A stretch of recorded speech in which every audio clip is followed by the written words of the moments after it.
everyone, and welcome to thorough newspaper analysis, which is presented to you by LawSikho. Let's see what all important articles we will be discussing today. Firstly, the quota within quota debate from the Indian Express. So as the name itself is suggesting, it basically tries to talk about the provision for further reservation to the group that has already been provided with reservation. And in this context, we are talking about the scheduled castes in India. So the pros and cons we'll be discussing in this article. Secondly, the participants we need in phase 3 trials. This is from the Hindu, and as we know that for any kind of vaccination to be approved to be used in the public discourse, there are 3 trials that are to be followed. And in this scenario also, there are some people who must be kept at priority for the provision of vaccines. So we'll discuss about them. In the third category, we have the categorizing activities in the context of the pandemic, and as to how and in what way should we categorize and prioritize our activities to keep ourselves safe from this pandemic of COVID-19. And up on the fourth, we have news and flash column, wherein we'll be discussing the crisp and point news articles that are important for specifically the prelims exam. Before we dwell deep into the discussion, let's talk about a few courses that we have from LawSikho for all of you. And here we have the lot of the courses, which is the Judiciary Test Prep course. You can have a look at it. The link is there in the description box. And there itself, from the landing page, you can download the study material for yourself as well. It's free of cost. Then you can have a look at other courses as well. And here we have the multiple choice question for the day. The question is, tribes like Jarawas, Onges, Champagne and North Sentinelese are found in, so you have to tell that all of these tribes are found in which area or which place. Firstly, Andaman and Nicobar Islands. Second, Assam. Third, Lakshadweep. Or fourth, Malaysia. If you can answer this, jot your answer down in the comment section. Then we have the descriptive question for the day. Allowing quota within quota reservation for more exploited groups within the scheduled castes can help in achieving equality in the real sense. Give your arguments in favor and against this contention. Also, mention relevant case laws to support your answer. This is a very important topic, and it is a very high chance that a question from this may arise either in your mains exam or even as a part of your essay question. So the answer to this has to be written within 250 words, and you can jot it down in the comment section below. Now let's quickly start with the discussion for the most interesting article for the day, which talks about subcategorization of SC and ST. Basically, the 5-judge bench of Supreme Court in state of Punjab versus Davinder Singh and others held that the 5-judge bench's decision of E.V. Chinnaiya versus state of Andhra Pradesh 2005 needs to be revisited. Basically, this is the earlier case of 2005 named as E.V. Chinnaiya versus state of Andhra Pradesh. So basically, the decision that was taken in this case has now been set up for a revision, or we can say has to be reviewed by another 5-judge bench in state of Punjab versus Davinder Singh and others has said that we need to look upon the decision that was taken earlier in the case of this. So basically, it has referred the matter to the Chief Justice of India for placing it before an appropriate larger bench. Now, basically what happens is that if at all we need to change, or we need to look into a matter that has been decided by a large bench, for that issue, it must be addressed to an even larger bench. So that is why earlier it was done by the 5-judge bench in this case. But now the matter has been placed before the Chief Justice of India so that he can put this entire issue in front of an appropriate larger bench. That is, maybe it might be a 7-judge bench or a 9-judge bench as and when required. Basically, now let's understand that what is the issue that we are discussing over here and what do we mean by subcategorization of the scheduled castes. Firstly, special quotas for the scheduled castes who are grossly underrepresented in comparison with the scheduled caste despite reservations. Simply, it just says that we need to have, according to the theory of subcategorization, as we understand that categorization itself is first stage of differentiating or creating different categories. So when we talk about the SCs or the scheduled caste, we already had categorized SCs, STs, which were the scheduled tribes, and other backward classes or the OBCs from the general people or the general category that we used to consider in our society. So that was the first step, and it could be called as categorization. So when first, in the first sense we do, it was categorization, and now under the theory or idea of subcategorization, it simply means to further categorize this category. As in, the category here we are talking about is the scheduled castes, and to further segregate or to further categorize amongst the scheduled caste itself. That is why it says that we need to have special quotas for the scheduled castes who are grossly underrepresented despite reservations. So they say that the idea of having weakest amongst the weak. So already the scheduled caste people are considered weak as compared to the weaker, as compared to the general people of the society. But there are also some subgroups, or there are some other people or groups within the scheduled caste who are further more exploited, and that is why for them we need to have special quotas. Here, and actually we have this idea of vertical and horizontal reservation. So if you know about this, jot it down in the comment section. Basically what vertical reservation is, when we have something into one above the other, and horizontal reservation is when within one category itself we are trying to provide reservations. So here, for example, Andhra Pradesh, Punjab, Tamil Nadu and Bihar have special quotas for most vulnerable Dalits. So for an example, let's take the example of Tamil Nadu. So here a special 3% quota is provided to the Arundhatiyar caste, or the Arundhatiyar people who further belong to scheduled caste itself. So yes, the scheduled caste people in Tamil Nadu have reservation, but then amongst those scheduled caste people also, the Arundhatiyar caste or the Arundhatiyar community has further 3% reservation within that category. So that is why there are also examples in Andhra Pradesh, Punjab and Bihar in the similar sense.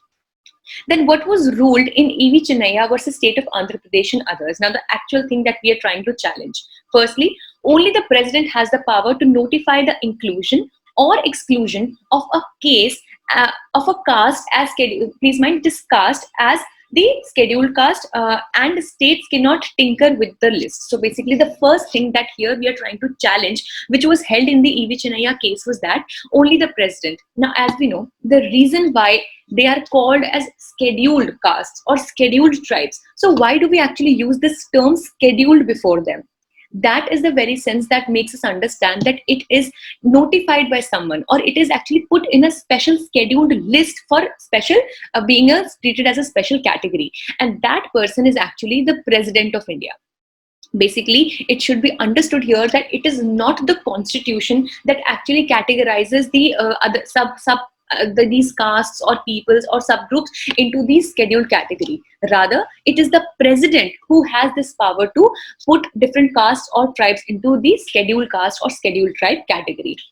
Please, after this news analysis, do read out Article 341 of the Indian Constitution that provides such power to the president. So basically here, this also has been challenged that according to this case, only and only president can do this, and the states have absolutely no power to just fickle or tinker anything about it.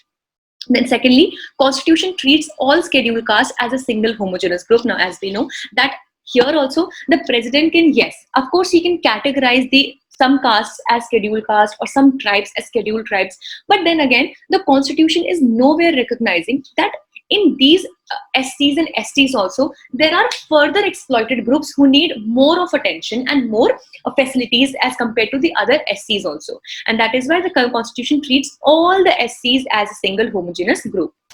And thirdly, this case rejected the Andhra Pradesh government's argument that the law was justified as states had power to legislate on subject of education and reservation. So basically, Andhra Pradesh government had once notified that it would be providing some special reservation to the subgroups in the scheduled caste in the reservation in the educational institutions. But then again, it was held to be unconstitutional by the Supreme Court, that the states have saying that the states have absolutely no power to decide upon this issue of scheduled castes or scheduled tribes. But then the Andhra Pradesh government had given the contention that since education comes under the state as under the power of the state as well, that is why it tried to exercise its power in this regard. But then again, it was outrightly rejected by the Supreme Court. Now let's understand that what are the arguments in favor and also the arguments against the subcategorization. So firstly, in support of the subcategorization, the first point says that the scheduled castes, they suffered untouchability. So basically all of them suffered untouchability. But When we talk about and when we try to understand deeply the situation of the SCs, there has to have be a concept of creamy layer, just like we have it in the OBCs.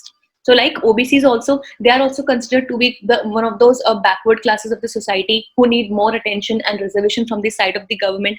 But then again, amongst the OBCs as well, there are people who are economically proficient, who actually are in a better situation, and that is why we considered them to be as the creamy layer amongst them, the layer that is actually in a better off situation, and that is why they were not able to avail many of the advances or the reservations that were given for the OBCs altogether.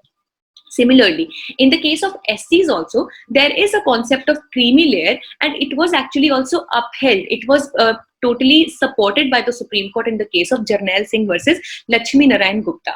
Now, this idea actually brings us to the concept that if there is a category of creamy layer within the SCs, that means that there is a difference in the status of the people within this scheduled caste group as well, and that is why there must be the people who are more exploited within the SCs category, and that is why they need more attention from the side of government. Third point, merely giving a preference does not tinker, rearrange, subclassify, disturb, or interfere with the present list under Article 341, which can definitely be, it is quite a valid discussion that under Article 341, as we said, the President prepares this list of SCs and STs. Now, if at all the states are given the power to just provide further advances to the more exploited people within the SCs itself, it would not at all just subclassify or disturb or interfere with this presidential list that is prepared under Article 341, and it would further just add to achieving the idea of equality, because then only all the people will be able to come at par. And fourthly, classification is done for a certain reason, that is equitable representation of all SCs, and does not violate right to equality. Now, just like Article 14 of the Indian Constitution, which provides right to equality, but then again, it also provides for reasonable classification, and it is not at all considered to be against or violative of equality. In the similar stance, if we are trying to reasonably classify amongst the SCs also, then also it is only one of the methods of achieving the equality in the practical and real sense, and it would not amount to the violation of right to equality. But then definitely these points seem quite valid over here, but when we come to the points that are against it, they say that the test or requirement of social and educational backwardness cannot be applied to SCs and STs. And the Jarnail Singh case is pending for review, so that is why we cannot really take the entire concept which was brought in here as one of the most concrete sources, and that is why it is still pending. Then the SCs are not castes, they are themselves a class. It was held in the case of State of Kerala versus N.M. Thomas, and if you would try to provide the further to say reservation within this class as per this case, then there is a high chance that the other classes or the other backward classes or maybe some other social groups also might come forward making the similar demands, and then there is a high chance that this also is treated as a vote bank gaining strategy by the politicians, and then they might keep on promising people for providing further reservation or further benefits from the side of government to the caste that they themselves belong to, or the caste from where they're seeking their votes to come. And fourthly, allowing states to change the proportion of reservation will be made to appease one vote bank for other, as we just discussed. And this is Article 341 of the Indian Constitution. You may go through it as well. Now here, let's start the discussion for the second article for the day, which talks about participants for phase 3 trials. So now we know that the 2 COVID-19 vaccines have been accepted for phase 3 trials in India as well. So one is coming from Hyderabad and the other is coming from Pune, and they both have successfully cleared the phase 2 trials, and they have to be they are now moving forward to the phase 3 trials.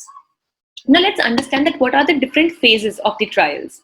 Phase 1 says, please mind that it had to be trial, T-R-I-A-L. So this is not trail, it is basically trial. So phase 1 says that test safety of the vaccine. Basically, in the phase 1, for any potential vaccine that is manufactured, that is made. So in the first phase or the first level, they try to test that how safe is it to use this particular vaccine.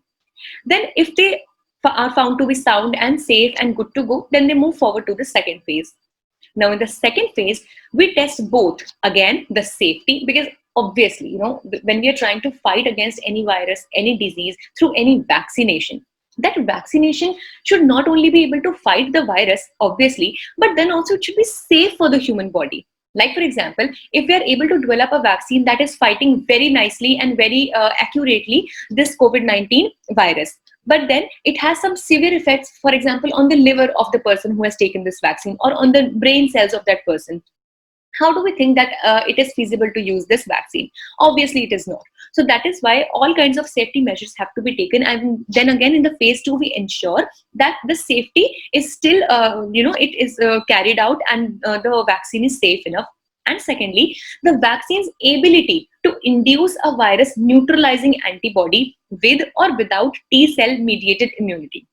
Now, this might sound a bit too technical and scientific, but it is very simple. So there are two things categorized into this, basically three. Firstly, in phase 2, it should be still safe for use. Secondly, it should be able, this particular vaccine should be able to produce virus neutralizing antibody. That means such bodies that are anti, that is why we call them antibody, and such antibodies for that matter that are able to neutralize the effect of COVID-19. So for example, if one person has taken this vaccine, so the components of that vaccine should have the capacity to actually bring down the effect of COVID-19 virus. Exactly, right? That is why only we say that the vaccines are working. So the second thing is that they should have the capacity to produce the antibody that can neutralize the effect of the virus that we are fighting against. And thirdly, this may be with or without the T cell mediated immunity. Basically, T cells, or they're also commonly known as the killer T cells. So any vaccine that has these T cells, it is considered to be a very premium quality of vaccine, because T cells are very efficient in fighting any kind of disease. And if a vaccine has these T cells within themselves, then that within itself, then that vaccine is considered to be of greater quality and more efficient in fighting a particular disease. And that is why it is, definitely it is desired that the vaccine must have T cell, but even if it does not, then also it is quite appropriate to fight any kind of disease. And in phase 3, it provides for additional evidence of freedom from rare side effects, just like that about the safety. So by till phase 2, we are clear that yes, it is quite safe, but still there might be a chance that a particular vaccine might give some rare side effects that might not be seen commonly in all the people, but still there might be a chance that they show up in some particular patients. And that is why in phase 3, we try to be sure that such rare side effects are also not coming from that particular vaccine.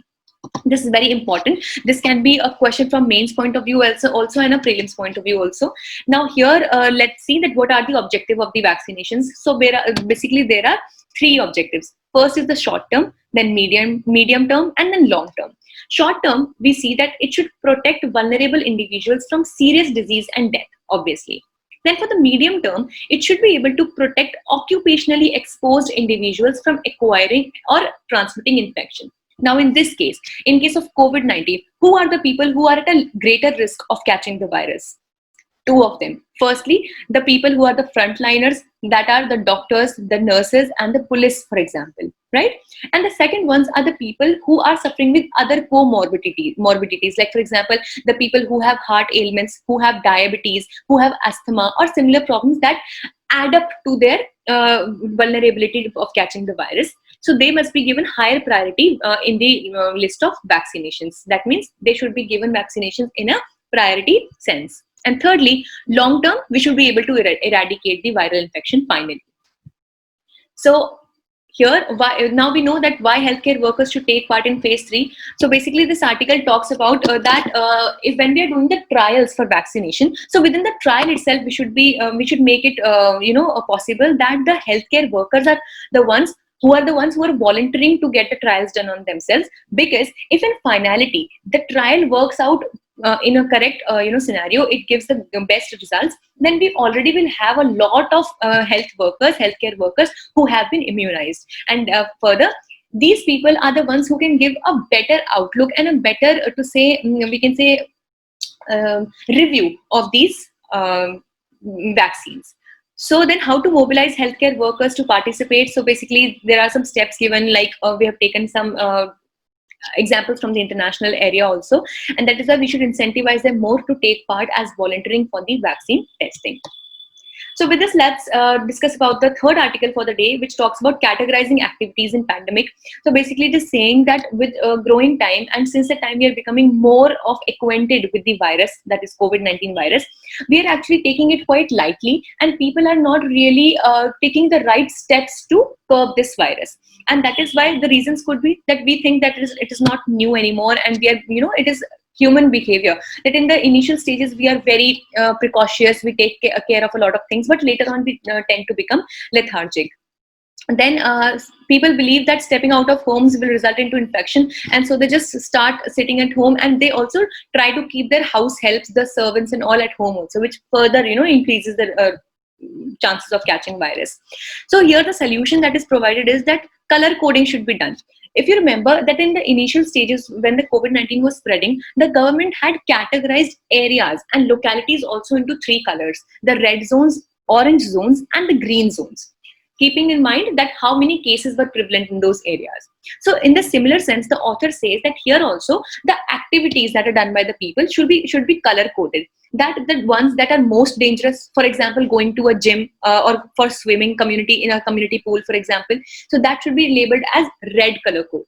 Then if you're going out shopping for some essentials or to a grocery shopping, that should be categorized as orange. And if you're simply going for a walk with all your mask and everything on and you're all alone, that should be categorized as the green color code. So that is all the idea that has been given in this article. Now let's discuss what do we have for news and flash today. Firstly, Andaman and the Great Andaman Tribe. So 5 members of this Great Andaman Tribe, and please note that the Great Andaman Tribe is one of the oldest tribes of this whole world, and specifically India, it is one of the oldest tribes. So yes, keeping specifically India in mind, it is one of the oldest tribes of India. So the 5 members of the tribe have tested positive, and the tribe is one of the 5 PVTGs which are available over there. So basically PVTGs are the particularly vulnerable tribal groups. We have discussed about them in yesterday also. And the 5 PVTGs are: first, the Great Andamanis, Jarawas, Ongs, Shompins, and North Sentinelese. So we hope you would have gotten your answer for today's MCQ. Second, Rohtang Tunnel. Prime Minister Modi will inaugurate the tunnel near Mohali in late September, named after former Prime Minister Atal Bihari Vajpayee. So about this tunnel, it will be 9 kilometers long, and it will actually be able to reduce the distance between Manali and Leh by 46 kilometers, which is a huge, distance covered. Then thirdly is the Wolbachia bacterium. This can be a very potential prelims question. Please note it down that what is the Wolbachia bacterium, and it can also be simply as what is Wolbachia. So it is a bacteria which the researchers in Indonesia have found that if we put up this bacteria into the Aedes mosquito, this is the female mosquito that actually causes diseases like dengue, chikungunya, and kala azar, etc. Then it says that if we are able to put them into these mosquito, then the chances of spread of dengue due to these Aedes aegypti mosquito, it reduces manyfold. Because what happens is that when this bacteria is prevalent in the body of this Aedes aegypti mosquito, it does not allow the virus that causes dengue to multiply inside the vector. Vector means this particular mosquito, and that is why the chances of spread of dengue also reduces. So with this, it was all for the day. We hope it was a good session for you. Thank you so much.